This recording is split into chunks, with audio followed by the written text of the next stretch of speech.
Science Cast, uma conversa com ciência. Sejam bem-vindos a mais um episódio do Science Cast, um podcast de ciência em que falamos com cientistas para sabermos o que é que eles estão a fazer, mas também para os conhecermos melhor como pessoas. O meu nome é Vasco Matos Trigo, o nosso convidado de hoje é o Diogo Trigo, que é neurocientista no IDIMED, o Instituto de Biomedicina, Programa de Ciências da Saúde para melhorar a qualidade de vida. É um instituto da Universidade de Aveiro. Olá, Diogo, obrigado por estar connosco. Vamos falar um pouco da tua atividade. Podemos começar por um dos focos da tua atividade de investigação, que tem a ver com o envelhecimento e doenças ligadas ao envelhecimento, não é? Exatamente. Trabalho particularmente no componente do sistema nervoso central, que acaba por ser uma das grandes vítimas do envelhecimento. Um dos principais danos vão-se acumulando no sistema nervoso central, no cérebro, na medula espinhal, seja o que for. Tem uma série de propriedades enquanto a sua forma de funcionamento, que requer a formação daqueles sistemas e redes de comunicação, e por definição não são muito plásticos, portanto não se podem reproduzir. Se perdermos e envelhecermos e perdermos um ou outra componente de célula, não podem ser substituídas, porque não dá para substituir os componentes da rede. Portanto acaba por haver esse problema, e com o envelhecimento perde-se essa capacidade cognitiva inerente à perda de capacidade fisiológica das células. E isso é uma coisa que pode afetar esse tipo de lesões e de doenças, ao fim e ao cabo, afeta quase toda a gente, não é? É natural com o envelhecimento. É uma inevitabilidade. Não é? Com o passar do tempo vão-se acumulando, particularmente, mesmo que não aconteça nenhum trauma exterior, o acumular de danos, mesmo que o indivíduo não vá sofrendo, sobrevive a infecções, cancros, todo o tipo de coisas, de uma forma geral, tanto quanto a gente consegue perceber, a inevitabilidade é a acumulação de danos que vão impedir o funcionamento, como se fosse um automóvel velho. Se as rodas continuam a funcionar e a direção, etc., eventualmente, se continuar sempre a correr, vai o motor deixar de funcionar. Sim. Mas isto, portanto, há duas situações. Uma é o envelhecimento, outra coisa é um acidente, por exemplo. Exatamente. A abordagem é idêntica? A abordagem em coisas é bastante semelhante, porque quando estamos a estudar, a tentar trabalhar na neuroregeneração, isto é, tentar promover o crescimento e a proliferação, ou de alguma forma a recuperação de células neuronais ou células neurais, temos os mesmos mecanismos, temos de lidar com os mesmos mecanismos. Não só temos de ignorar, para além do trauma inicial, seja no caso das doenças de demências tipo Alzheimer, a acumulação provavelmente das placas de amiloide ou proteína tau, ou um trauma, um impacto, para além desse, a partir desse ponto zero da lesão, é preciso reverter ou parar, pelo menos, os mecanismos, sinais de degeneração, ou seja, sinais que estão a induzir morte, que estão a induzir perda de função, que estão a induzir formação de cicatrizes, e revertê-los passando a sinais de regeneração, que é uma coisa que os neurónios normalmente não fazem. Por vários normalmente motivos. não fazem, mas é possível que venham a fazer? É isso que tu estás a estudar, não é? Exatamente. Era um dogma mais ou menos que começou a cair nos últimos 50, 40 anos. Os neurónios do sistema nervoso central não regeneram. Isto é, numa situação fisiológica, normal, sem intervenção, num ser humano, o sistema nervoso central, no cérebro, portanto, os neurónios não proliferam. Depois começamos a descobrir que, de facto, há ali umas reservas de alguma coisa de células estaminais no bulbo olfativo e assim, que se calhar até conseguem proliferar. Mas depois começámos a dissecar. O mais fácil foi até na medula espinal, porque está um bocadinho mais isolada do que no cérebro. O cérebro está tudo ali muito compacto. Na medula espinal é um bocadinho mais fácil estudar. Começámos a perceber, a dissecar quais são os mecanismos por trás desse impedimento da regeneração. E são, basicamente, são dois, no fundo. É a falta de sinal para crescimento. Imaginemos a espinal medula, é uma espécie de um nervo gigante com uns feixes de comunicação, sendo muito redutor, tem uns feixes como cabos elétricos. Quando há um trauma, há um impacto, danificamos ali, e depois os feixes morrem, como se tivessem os cabos de cobre cortados, queimados, e é preciso não só para parar esse processo degenerativo, ou seja, aquele sinal que chama-se sinal no-go, Portanto, temos de dar a dupla negativa, temos de desligar o sinal negativo e induzir o sinal positivo, os fatores de crescimento que não estão presentes. Portanto, quando há esse trauma, essa doença, esse impacto, cria-se um processo muito inflamatório, a lesão secundária, inchaço, que no fim resulta numa cicatrização, que fica super fibrótico e depois conjuga com, mesmo que depois haja sinal de crescimento, de regeneração, os neurónios não têm como crescer por causa daquela fibrose que não conseguem pura e simplesmente navegar. Portanto, é esse... Tu estudas isso em modelos? São modelos humanos? Como é modelos humanos, não. O meu trabalho é sempre bastante amontante. É entre as linhas celulares e os modelos animais. E que modelos animais é que utilizas? Temos particularmente roedores, depende um bocadinho do tipo de experimentação que quer ser feita. Portanto, depende há modelos animais que são diferentemente adequados. Por exemplo, o rato é um bocadinho maior, é mais fácil acesso, é mais fácil fazer alguns tipos de comportamento, é mais fácil fazer algumas lesões. O morganho, o ratinho, é mais fácil, é mais pequenino, é mais prático para fazer trabalho mais em série, mais histologia, bastante mais prático e mais barato para outras alternativas. Portanto, depende um bocadinho daquilo que queremos portanto, não só do grande objetivo da hipótese, mas experimentalmente qual é a questão que estamos a tentar resolver com determinada experiência. Falaste agora na hipótese. Ora, a ciência é assim que funciona. Coloca-se uma hipótese e depois vai-se testar essa hipótese, não é?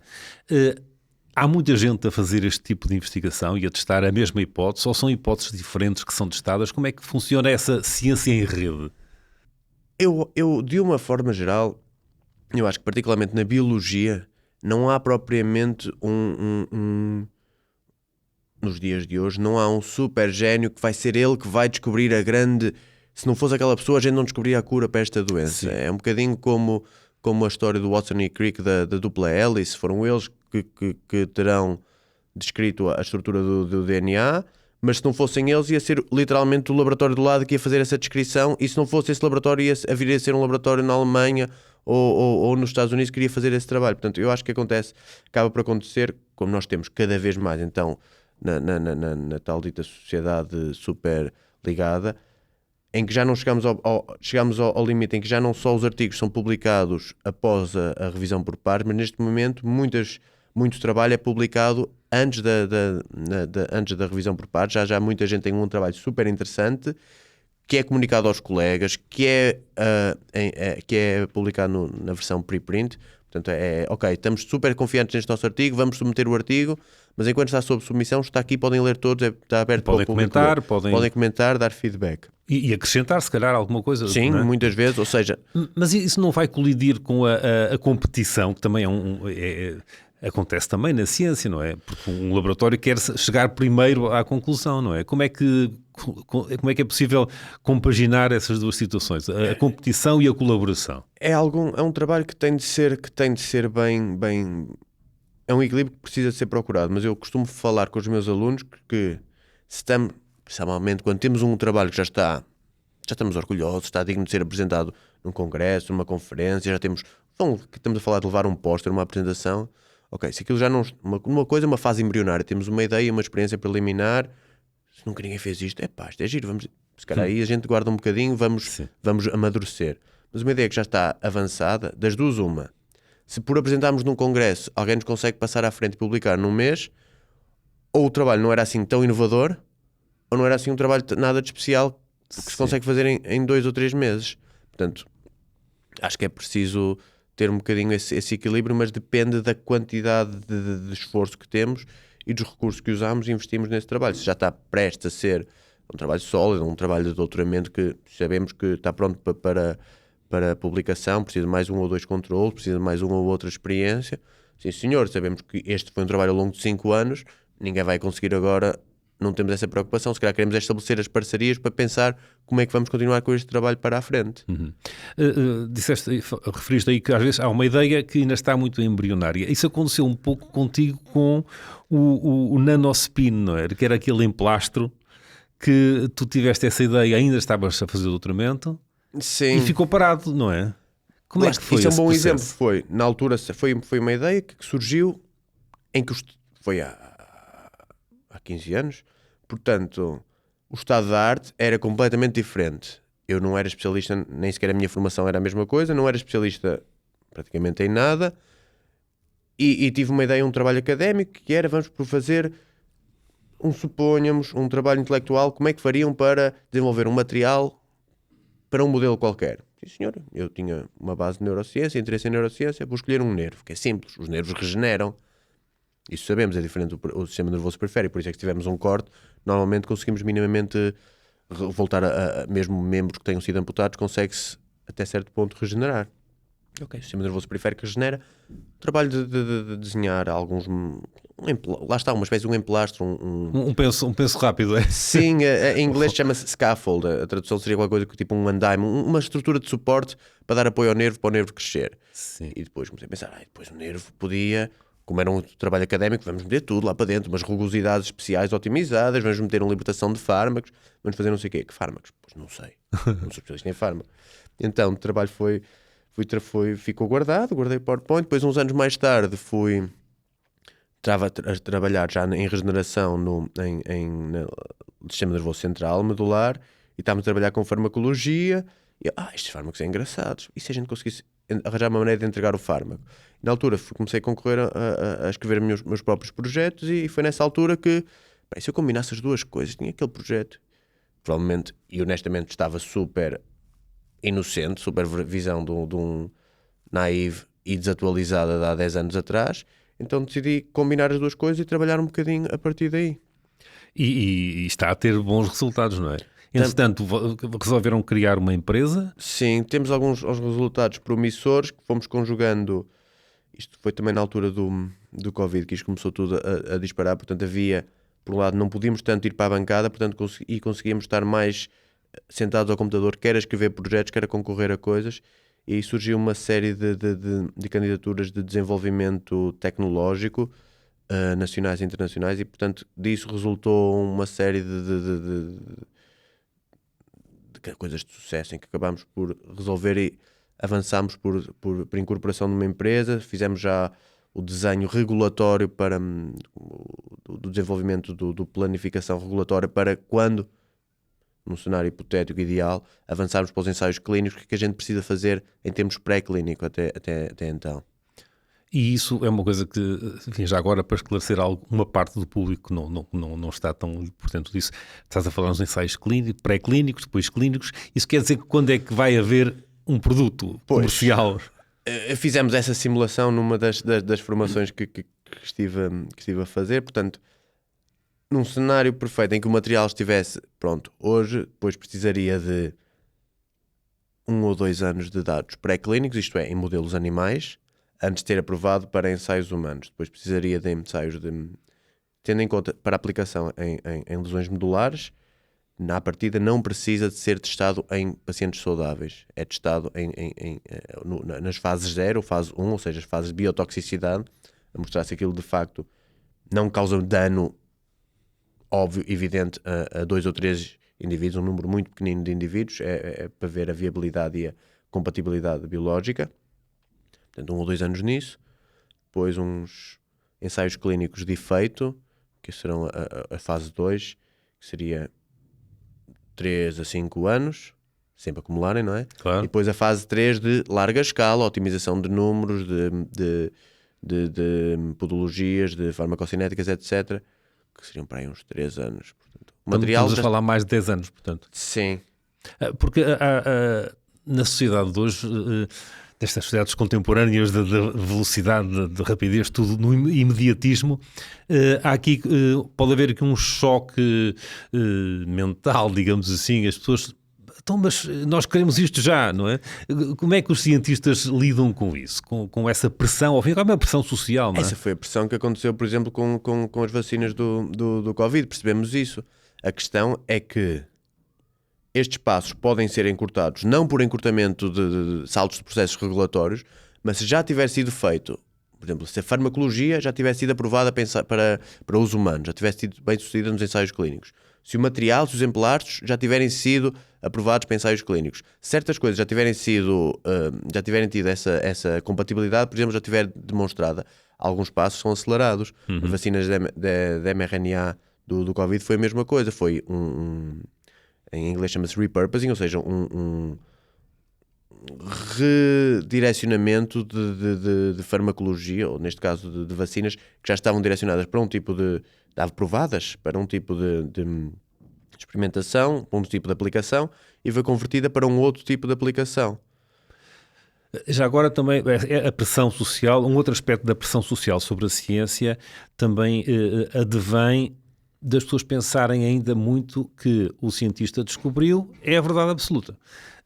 Em ciência não há verdades absolutas, não é? Uma coisa que hoje parece que é desta maneira e amanhã pode ser diferente. Também é outra pressão que os cientistas sofrem, não? Essa é uma pressão interessante, porque de facto os dogmas caem, e os dogmas existem para cair quase. Lá está, o sistema nervoso central não regenera, exceto nas condições em que regenera. Pois. Portanto, mas então uns dias dizem que não sei o que, outro dia dizem que não sei o que mais. É por isso que não é prático para a sociedade, mas é importante de vez em quando, mesmo quando sai uma notícia a dizer que cientistas de não sei onde descrevem que não sei o que faz mal porque não sei o que mais. É importante, quer da parte dos jornalistas, quer da parte do leitor, ser um bocadinho mais metódico de ler quais são as condições que estamos a falar, o que é que foi observado. Se conseguimos até aceder ao artigo original de publicação, porque no artigo que foi à partida, no artigo em que os cientistas descrevem essa tal descoberta que faz bem ou que faz mal, haverá a ser comparação entre ratinhos não sei o quê, que receberam esta dose por via não sei o que mais, numa quantidade não sei o que mais, tem um aumento de crescimento da cauda. Isto é adequado, faz sentido para os humanos não têm cauda, portanto, qual é o efeito que tem? Ou estamos a ter um efeito, obviamente, estatisticamente significativo, que faz aumentar a altura do comprimento de uma pata em 0,0001%, mas é absolutamente estatístico, ok? Tem uma significância, relevância que acontece biológica, mas faz algum sentido, faz algum efeito para a sociedade, não vai fazer... Claro, no mínimo é apenas um ponto de partida, não é? Para avançar mais na investigação, não é? Isso, referiste aí às notícias, de facto é uma das dificuldades do jornalismo de ciência e da necessidade de haver jornalistas de ciência especializados que façam esta tradução, porque de facto o jornalista faz uma notícia que é 5% ou 2% do artigo científico. Sim. É um título que tem que ser apelativo, portanto a lógica de funcionamento é diferente. Mas tem que haver esses cuidados, não é? E depois há cientistas também que têm a capacidade de comunicar para o público, fazer Sim. a tal tradução. Isso também é muito importante. Só que, lá está, não é o core business, o cientista é para fazer investigação, não, o investigador investiga, mas às vezes também tem que comunicar. Mas tem de ser comunicação. Eu tento ter essa preocupação, porque não adianta de nada, usando normalmente dinheiros públicos, fazer a investigação, seja o que for, e depois guardá-la no bolso ou publicar num artigo, porque a verdade é que hoje estamos inundados, queremos um artigo sobre seja o que tema for, alguém está a trabalhar sobre isso, porque, para o bem e para o mal, está muito trabalho a ser publicado. Portanto, é importante saber publicá-lo e, ok, porque é que o meu artigo é importante ou não? O que é que este artigo fez? O que é que a gente descobriu aqui? Até para tentar reduzir o ruído, para quem for à procura saber que era este artigo, não é neste que eu quero, é neste que me interessa ir ver.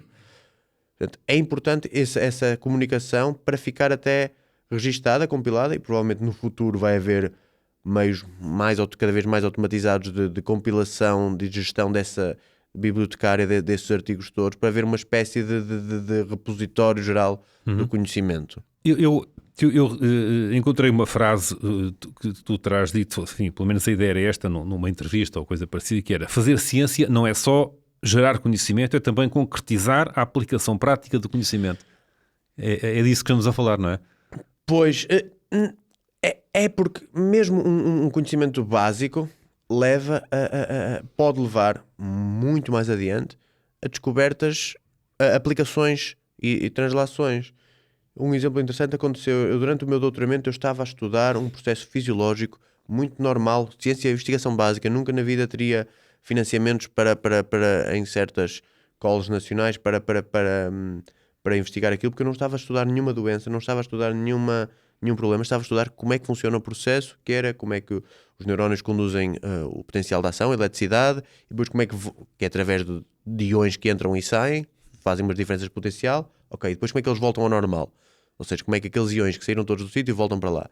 E eu vi que é engraçado, uma coisa nova, que debaixo, do lado de fora dos axónios, mas no meio da bainha de mielina, do meio do isolamento, dá para circularem os iões por lá. Que engraçado, interessante, nunca ninguém tinha percebido que aquilo podia acontecer. E de repente, agora no início do ano, saiu um artigo novo que descreve que nesse mesmo espaço permite que o líquido cefalorraquidiano, que também é mais ou menos um conceito muito, ainda que está muito magia negra, não sabemos exatamente como é que aquilo se processa, como é que há a drenagem, o sistema de limpeza do líquido cefalorraquidiano do cérebro, porque o cérebro não tem linfa, não tem sistema linfático, portanto alguma coisa tem de fazer. Como é que esse líquido é processado? Então, um artigo muito interessante que descreve que esse líquido vai entre o axónio, entre o neurónio e a bainha de mielina, para a periferia até ao fígado. Portanto, era uma aplicação, uma investigação que eu fiz há uns 10 anos, que pronto, é super básica, não tinha nenhuma aplicação para aquilo. Para mim, aquele projeto terminou ali, foi publicado e passei para outra investigação, para outra aplicação. E alguém continuou esse trabalho e vem que, olha, engraçado, esta área relaciona-se com aquele de coisa porque de facto dá para continuar. Falaste aí nos eletrões, fez-me lembrar a eletricidade e fez-me lembrar um dos interesses, que é a homeostase das mitocôndrias. É assim, estes palavrões, vamos tentar traduzir isto, não é? O que é isso da homeostase das mitocôndrias? As mitocôndrias é aquilo que as pessoas vulgarmente, em linguagem corrente, dizem que são as baterias das células, não é? As mitocôndrias são organelos, ou seja, são estruturas subcelulares, provavelmente terão uma origem ancestral de bactérias que foram incorporadas dentro de células eucarióticas ou uma coisa semelhante. Portanto, é no fundo quase uma estrutura própria dentro das nossas células, que tem o seu próprio código genético e tem as suas próprias estruturazinhas. E a sua função principal, tanto quanto sabemos, há sempre que realçar isso, é gerar ATP. Acho que qualquer aluno de secundário acaba por estudar um bocadinho. O ATP é a tal moeda energética da célula, e o que as mitocôndrias fazem é queimar, digerir a comida, principalmente sob a forma de glucose, e convertê-la em CO2, dióxido de carbono e água e energia. Portanto, no fundo, é a fornalha do comboio, não é? Põe-se carvão lá para dentro, aquilo que converte em energia e fumo e radiação, etc. Sim. E a homeostasia é o estado basal fisiológico a saúde. Lá está, quando há demasiado stress, quando há demasiado exercício externo, quando há demasiado insulto, um organismo, e as mitocôndrias incluído, respondem a esse insulto, mudam o seu estado. E para voltarem ao estado basal, poderem voltar à sua homeostase, ou seja, o seu estado de equilíbrio, é que é um desafio. Uma das componentes que impedem a regeneração dos neurónios, em alguns casos, é isso. Seja qual for o insulto, de uma forma geral, causa uma disrupção energética. Portanto, imaginemos que é como se tivemos um acidente e houve um prédio que ruiu. Para se conseguir reconstruir o prédio, é preciso haver energia para a maquinaria poder lá operar. Sim. Portanto, e às vezes não existe essa disponibilidade energética.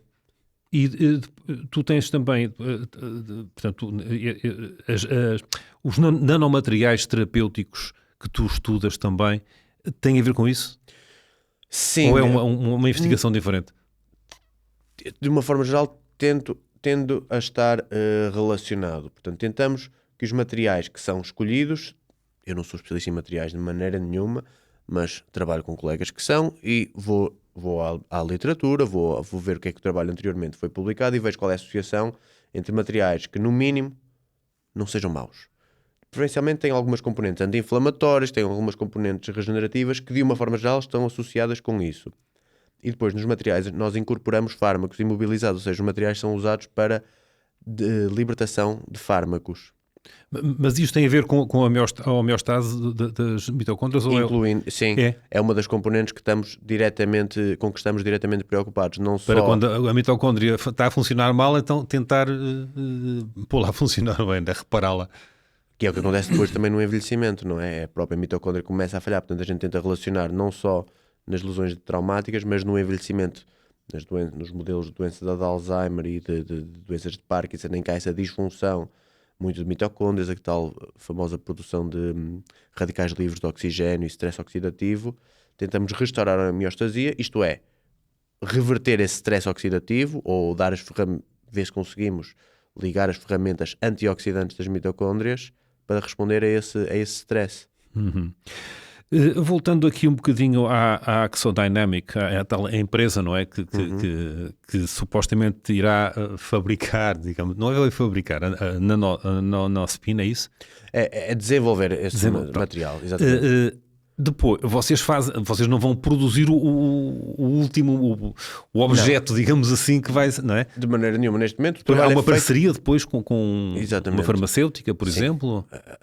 O modelo de negócio, chamemos-lhe assim, vai ser explorar a parte de desenvolvimento técnico na universidade, depois seguir também o caminho de uma startup, irá envolver capitalizações, financiamentos para ou fazer um outsourcing de laboratórios certificados para a produção de material médico, material para aplicação humana, que não é certamente na universidade, pelo menos nós no Instituto não temos isso, e não é a nossa intenção ter. Nossa intenção é desenvolvimento de conhecimento e de tecnologia. E depois, ou fazemos esse outsourcing, ou uma parceria com uma empresa, uma farmacêutica de média ou grande escala, que tem os seus laboratórios e farão essa produção. Mas mantendo a patente, para ter algum benefício disso, não é? Sim, a partir daí pode ser, ou há vários modelos de negócio, que pode ser, ou podemos manter a patente, ou podemos licenciar a exploração da patente, ou podemos licenciar a patente estar toda a ser explorada pela empresa e depois a empresa ser adquirida por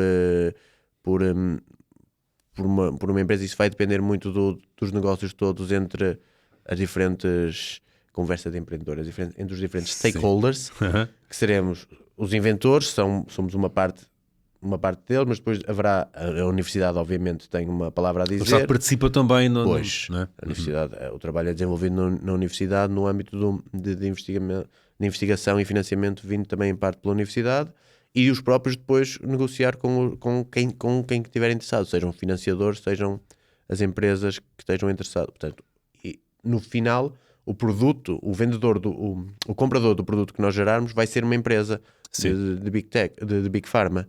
Não vão dar certamente eu a bater à porta dos claro. Clínicos, porque eu sei fazer ciência, não sei trabalhar. Mas mesmo assim é preciso tu teres alguns conhecimentos de gestão, digamos assim. Sim, não é? alguma coisa. Portanto, já falámos da ciência, da investigação, já falámos da comunicação, mas também esta componente da gestão ao fim e ao cabo, é mais do que gerir um projeto. Gerir uma empresa é mais do que gerir um projeto, sim, não é? Sim, porque isso é aquela questão de não entregar o ouro ao bandido, no sentido, pronto, olha, está aqui, a gente gerou este conhecimento, façam com isto o que quiserem. Porque sabemos que por vários aspectos, financiamento para a investigação é complicado adquirir. É complicado segurar isso. Se nós conseguirmos arranjar um mecanismo em que conseguimos gerar conhecimento translacional e depois conseguimos aplicá-lo de alguma forma em que há um retorno para voltar a reinvestir na investigação, ok, conseguimos continuar o nosso trabalho daí para a frente. Enquanto que na estrutura do sistema da sociedade em que vivemos, se o conhecimento for gerado, há um risco, se ninguém o explorar, e acontece em algumas universidades, é registada a patente e ninguém avança com a patente. A patente está só registada, está em nome dos inventores, sim senhor, tudo direitinho. E pronto, mas a patente fica ali. Nenhum, não é? É só para o currículo. Para o currículo, porque não vão ser as empresas que vão dizer, esta patente é vossa. As grandes companhias, não vão ser as companhias que vão chegar a falar de uma forma geral, esta patente é vossa, podemos adquirir, podemos comprar. Não. Tem que haver uma proatividade. Tem de haver essa proatividade, lado, por muito que não queremos. Se formos para essa área da translação, tem de haver um bocadinho dessa proatividade para poder explorar e continuar porque senão nunca vai ser aplicado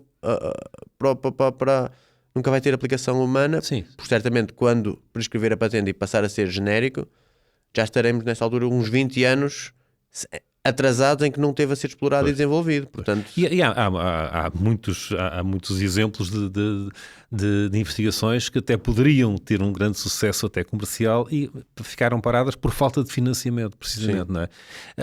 Tu dirias que o financiamento ou a falta de financiamento é um dos principais obstáculos, ou um dos principais entraves a fazermos mais ciência em Portugal? um dos principais, e não só a falta de financiamento, mas, por exemplo, a irregularidade, ou seja, nunca sabemos exatamente Sim. qual é o passo certo a dar a seguir em termos de candidatura, porque não sabemos. Ou seja, em termos de financiamento nacional, há uma agência financiadora que umas vezes abre uns concursos em janeiro ou fevereiro. Depois está há 3 anos sem abrir, depois abre 2 seguidos. E depois há mais 2 ou 3 sem abrir e financia depois uma série de... E, portanto, não dá para gerir carreira no sentido da estrutura de um laboratório Sim. para saber, por exemplo, vale a pena abrir vou ter um estudante de doutoramento, é um programa de 4 anos. Ok, mas eu não sei como é que vou conseguir estar financiado daqui a 4 anos. Não sei se vou ter financiamento, eu não sei qual é o percurso que devo fazer para daqui a 4 anos, em 2029, assegurar que o meu aluno de doutoramento vai ter dinheiro para fazer as suas experiências.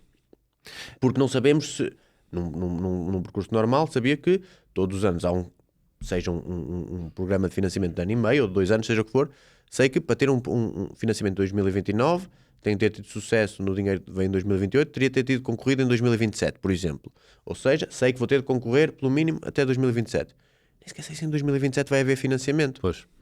Ou se o financiamento vai ser, ou se os resultados vão sair em 2027, vão sair em 2028, vão sair só a meio de 2028. E se o dinheiro só vem em 2030. E os financiamentos europeus do European Research Council vêm ajudar um bocadinho? Sim, ou essa irregularidade também existe? Esses são um bocadinho mais regulares, bastante mais competitivos.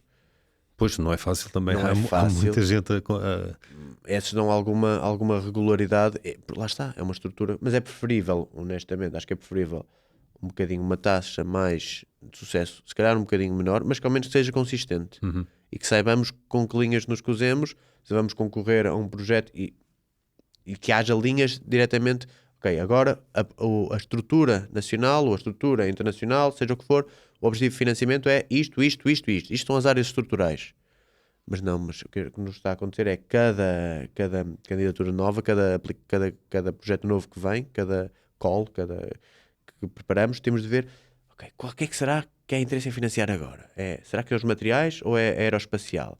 Não, afinal é tecnologias de informação, afinal é inteligência artificial, ok. Então, temos de pôr machine learning no nosso projeto porque senão não é competitivo. Não, afinal o que interessa é aplicações clínicas. Não, esquece as aplicações clínicas, o que interessa no ano seguinte é medicina personalizada.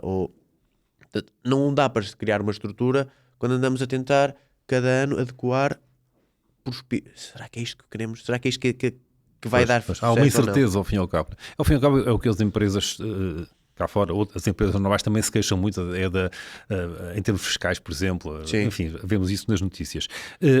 Acabaste de referir um quarto vetor da atividade, não é? Que é a preparação das candidaturas para financiamento, não é? Que parecendo que não, se calhar é uma das maiores componentes que a gente usa, para além da investigação, a certa altura é uma crítica, é uma queixa que os investigadores vão fazendo, que é, eu gostava de estar mais tempo no laboratório, Pois. mas estou muito tempo a escrever.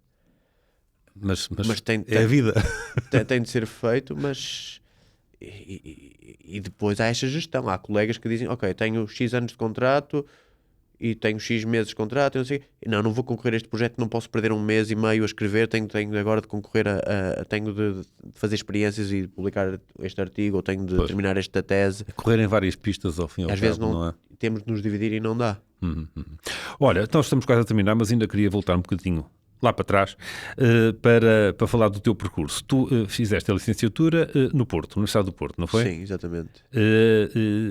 Era já em bioquímica. Sim, eu sabia que queria mais ou menos uma área, provavelmente na área da investigação. Não sabia se ia ser esse o percurso ou não, mas aqui estou. Mas a intenção era mais ou menos ir para a investigação na zona biomédica, mais na componente biológica do que química. Mas tive uma base muito boa de química que ainda hoje uso. E depois acabei por, ok, o que é que eu vou fazer? E o primeiro emprego, por assim dizer, que procurei, não fui procurar por uma empresa, fui procurar de trabalhos académicos. Tive uma bolsa de investigação, estive 1 ano a fazer uma investigação quase como um técnico júnior. Ainda no Porto? Ainda no Porto. Fiquei no IBMC, na altura era o Instituto IBMC. Não fiz, honestamente não fiz um grande trabalho durante esse ano, tive muito boa vontade, mas tive só a aprender técnicas, não consegui fazer nada de Era formação ainda, não é? Foi muito formação, tive sorte nesse sentido. E depois entrei num programa doutoral que já foi extinto, infelizmente. Foi o programa GABA. O GABA foi extinto já, não é? Mas deu bons Deu investigadores, não é? Deu muito bons investigadores e temos uma comunidade bastante sólida e temos gente, um bocadinho, cientistas de topo por todo o mundo. Sim, eu conheço alguns, de facto, além de ti. Depois vais, entretanto, para Londres. Porque a grande vantagem desse instituto é que desse programa doutoral é que permitia às pessoas serem, aos alunos selecionados, dava-lhes ajudava de alguma forma logística para escolherem quase o laboratório, com alguns constrangimentos financeiros, mas escolherem o laboratório do mundo que lhes interessasse para ir trabalhar. E tu escolheste o University College? Sim, eu estava mais ou menos. Eu na altura até nem sabia bem o que é que queria neuroinflamação. Acabei por nunca trabalhar em inflamação na vida, mas queria.